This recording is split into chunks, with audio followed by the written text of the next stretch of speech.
తాకట్లో ఉన్న మీ బంగారాన్ని విడిపించి ఆ రోజు ఆన్లైన్ రేటుకి కొంటాం. Sharma gold company.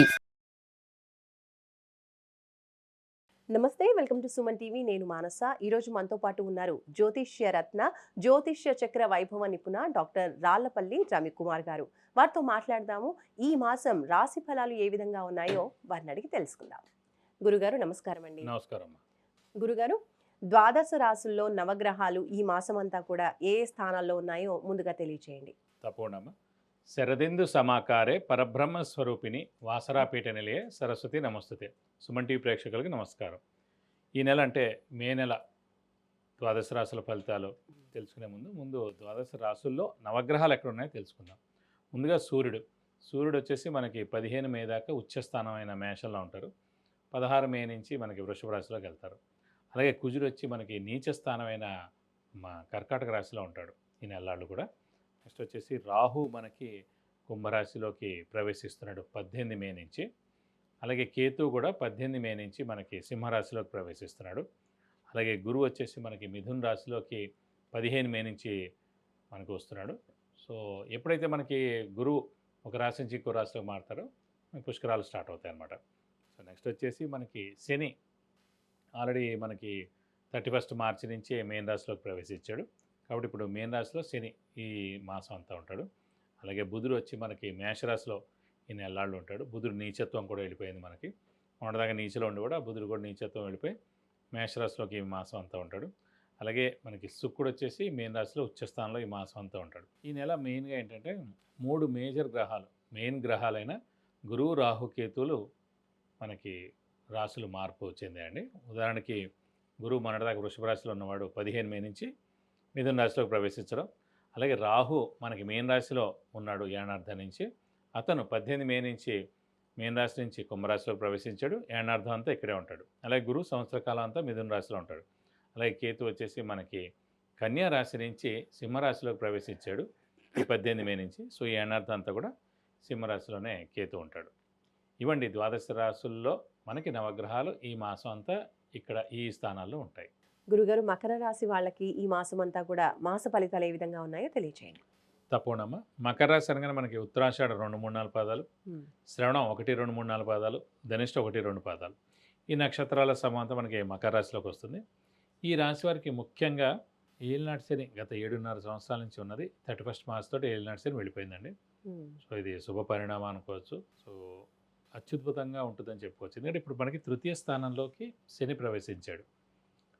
మనం ఇందాక కూడా చెప్పుకున్నాం, శని కానీ రాహు కానీ కేతు కానీ 3వ స్థానం, 6వ స్థానం, 11వ స్థానంలో ఉన్నప్పుడు 100% బెస్ట్ రిజల్ట్స్ ఇస్తాడని. సో మీన రాశిలోకి శని ప్రవేశించాడు. 2.5 సంవత్సరాలు గోల్డెన్ పీరియడ్ మకర రాశి వారికి. శని సాధారణంగా దేని కారకుడు? వృత్తి కారకుడు, ప్రొఫెషన్ కారకుడు, జాబ్ కారకుడు. సో జాబ్ అంటే నిరుద్యోగులకు ఉద్యోగం రావడం, ఉద్యోగస్తులకి promotions, name and fame, boss నుంచి మన్నన పొందడం ఏమైనా జరుగుతాయి. అలాగే ఫారెన్ టూర్ విజిట్స్, అసైన్మెంట్స్, ఉద్యోగరీత్యా ఎవరైతే వెళ్ళాలనుకున్నా మనకు ఖచ్చితంగా ఉద్యోగరీత్యా ఫారెన్ వెళ్ళేందుకు అవకాశం ఉంది. ఇది కాకుండా శని ఆరోగ్యకారకుడు, ఆయుష్కారకుడు. సో మకర రాశి వారికి ఆరోగ్యం బాగుంటుంది, ఆయుష్ కూడా బాగుంటుంది ఈ 2.5 సంవత్సరాలు కూడా పరిపూర్ణంగా. ఇది కాకుండా రాశ్యాధిపతి కూడా శని అయ్యాడు. రాశ్యాధిపతి అయిన శని మనకి తృతీయంలో ఉన్నాడు కాబట్టి ఇంకా అద్భుతంగా ఉంటుంది. ఇది కాకుండా పంచమ, దశమాధిపతి, యోగకారకుడు, అదృష్టకారకుడు, లక్ ఫేవర్ చేసే గ్రహమైన శుక్రుడు ఉచ్చస్థానంలో ఉన్నాడు. సో ఈ నెలలు కూడా అత్యద్భుతంగా అంటే మెయిన్గా అదృష్టం అనేది పరిపూర్ణంగా ఉంది, శని బలం పరిపూర్ణంగా ఉంది. అందు గురించి అంటే మీరు అనుకున్న పనులని తప్పకుండా నెరవేరితే ఖచ్చితంగా చాలా బాగుంటుంది. అలాగే వ్యాపారస్తులు కూడా ఎవరైనా కొత్త వ్యాపారం స్టార్ట్ చేయాలన్నా, ఎక్స్పాన్షన్గా వెళ్ళాలన్నా కూడా ఖచ్చితంగా ఇది సరైన సమయం అండి. ఖచ్చితంగా మీకు అనుకూలమైన ఫలితాలను ఇస్తాడు. ఇది కాకుండా రవి ఉచ్చస్థానంలో ఉన్నాడు ప్రస్తుతం, మెయిన్గా శుక్రుడు ఉచ్చలో ఉన్నాడు. అలాగే రాహు మటుకు ద్వితీయ స్థానంలో ఉన్నాడు, వాక్ స్థానంలో ఉన్నాడు. అంటే ద్వితీయ స్థానం అంటే వాక్ స్థానం, కుటుంబ స్థానం, నేత్రస్థానం, ధనస్థానం.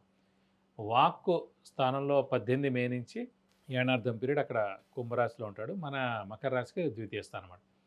సో వాక్లో చిన్న ప్రాబ్లమ్స్ ఉంటాయి. అంటే మనం అనుకోకుండా ఏదైనా మాట దొరలడం, అనుకోకుండా ముక్కుసూటిగా ఏదైనా మాట అనడం, ఎవరైనా అనుకోకుండా నొప్పించే మాట అనడం చేత కొంచెం వాళ్ళు బాధపడుతూ ఉంటారు. అసలు అలాంటి చిన్న దెబ్బలాట్లు, తగాదాలు ఇంట్లోనో బయటో జరిగేందుకు అవకాశాలు అన్నమాట. కాబట్టి మనం ఈ ఏనార్థం కూడా కొంచెం మౌనంగా ఉండడం ఉత్తమం ఈ విషయంలో. మిగతా విషయాల్లో ఎక్కడైనా పర్వాలేదు కానీ అనే విషయంలో మటు కొంచెం జాగ్రత్త వహిస్తే సరిపోతుంది. అలాగే గురువు కూడా 6వ స్థానంలో ఉన్నాడు.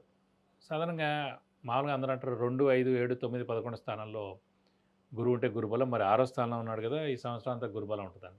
గురుబలం 6వ స్థానంలో ఉన్నందుకు 50% బలం ఉన్నట్టే అండి. కానీ ఇక్కడ ఏంటంటే తృతీయ వ్యయాధిపతి మకర రాశికి అయ్యాడు కాబట్టి ఒక పాపి అంటే ఒక చెడ్డ స్థానాధిపతి అయ్యాడు అన్నమాట మకర రాశి. పాప స్థానాధిపతి పాప స్థానంలో ఉండడం చేత విపరీత రాజయోగం లాంటిది ఏర్పడింది అన్నమాట. సో అది మేలే చేస్తుంది కానీ నష్టమేం చేకూర్చడు. నష్టమైతే అవ్వదు కానీ 60% మేలే ఉంటుంది గురుబలం. కాబట్టి ఖచ్చితంగా గురువు యొక్క బలం కూడా మీకు తప్పకుండా బాగుంటుందని చెప్పుకోవాలి. మరి ఆరోగ్య పరిస్థితి మకర రాశి వాళ్ళకి ఈ మాసంలో ఎలా ఉంటుంది? ఆరోగ్య కారకుడే శని అని చెప్పుకున్నాం, ఆయుష్ కారకుడు శని అని చెప్పుకున్నాం. ఖచ్చితంగా ఆరోగ్యం అనేది చాలా బాగుంటుంది, ఆయుష్ కూడా బాగుంది. ఇట్లా పెద్దవాళ్ళ చిన్నపిల్ల ఆరోగ్యం కూడా బాగుంటుందని చెప్పుకోవాలి. అలాగే శుక్రుడు ఉచ్చలో ఉన్నాడు. సాధారణ యోగకారకుడు అదృష్టకారకుడు లక్ ఫేవర్ చేసే గ్రహం ఎప్పుడైతే ఉచ్చలో ఉంటాడో ఆ మాసం అంతా కూడా ఆరోగ్యం బాగుంటుంది, ధనానికి ఏ ఇబ్బంది ఉండదు, అన్ని విధాలా బాగుంటుందని చెప్పుకోవాలి. ఇంకా ఆర్థిక పరిస్థితి ఎలా ఉంటుంది గురుగారు? ఆర్థిక పరంగా ఏంటంటే మామూలుగా ఇప్పుడు చెప్పుకున్నట్టే అదృష్టకారకుడు యోగకారకుడు లక్ ఫేవర్ చేసే గ్రహమైన శుక్రుడే ఉచ్చలో ఉన్నాడు కాబట్టి ఈ నెలలో అనుకోకుండా డబ్బులు బాగా వస్తాయి. అనుకోని ఎప్పటి నుంచో మీకు ఇవ్వాల్సిన డబ్బులు ఎవరైతే ఉన్నారో వాళ్ళంతా ఎగ్గొట్టిన వాళ్ళు కూడా కొంతమంది ఉంటారు. అందులో కొంతమంది కూడా మీకు డబ్బు వచ్చేందుకు అవకాశం ఉంది. అలా అనుకోండి స్పెక్యులేషన్ ద్వారా కూడా కలిసి వచ్చేందుకు కూడా అవకాశం ఉంది. కాబట్టి ధనానికి మటుకు ఆర్థికంగా మటుకు ఈ నెలలో అత్యద్భుతంగా ఉంటుందని చెప్పుకోవాలి. మకర రాశి వాళ్ళకి ఈ మాసం ఇంకా బాగుండడం కోసం ఏ పరిహారాలు పాటిస్తే బాగుంటుందంటారు? అంటే వీరు ప్రస్తుతం గురువు కొంచెం మిశ్రమంగా ఉందని చెప్పుకున్నాం కాబట్టి ప్రతి గురువారం ఉపవాసం ఉండడం ఉత్తమం అండి. ఈ సంవత్సర కాలాంతా ఇంకా పెట్టేసుకోవాలి. ప్రతి గురువారం ఉపవాసం ఉండడం, దత్తాత్రేయ స్వామిని ఎక్కువగా ఆరాధించడం, ప్రతిరోజు దత్తాత్రేయ స్వామి అష్టోత్తరం చదువుకోవడం, అలాగే వీలైతేనగా ప్రతి గురువారం దత్తాత్రేయ స్వామి టెంపుల్కి వెళ్ళి 40 ప్రదక్షిణాలు చేస్తే అన్ని విధాలా బాగుంటుంది. అలాగే ద్వితీయ స్థానంలో కూడా రాహు ఉన్నందుకు అమ్మవారిని ఎక్కువగా ఆరాధించడం, ప్రతిరోజు అమ్మవారి అష్టోత్తరం కూడా చదువుకోవడం మంచిది. వీలైతే ప్రతి శుక్రవారం అమ్మవారి టెంపుల్కి వెళ్ళి 40 ప్రదక్షిణాలు చేయడం, అలాగే వీలైతే అభిషేకం కానీ అర్చన కానీ మీ పేరు నక్షత్ర గోత్రనామాలతో చేస్తే కూడా మీకు అన్ని విధాలా మంచి చేకూరుతుంది. విద్య, ఉద్యోగం, వ్యాపారం, వాహన యోగం, గృహ యోగం ఇంకా ఇలాంటి ఎన్నో విషయాలకు సంబంధించి మీరు గురుగారి నుంచి అపాయింట్మెంట్ ద్వారా తెలుసుకోవాలి అనుకుంటే స్క్రోల్ అవుతున్న నంబర్కి కాంటాక్ట్ చేయండి. రైట్ గురుగారు, మకర రాశి వాళ్ళకి ఈ మాసం ఏ విధంగా ఉంటుంది అనేది రాశి ఫలితాల్లో తెలియజేశారు. ధన్యవాదాలు. నమస్కారం.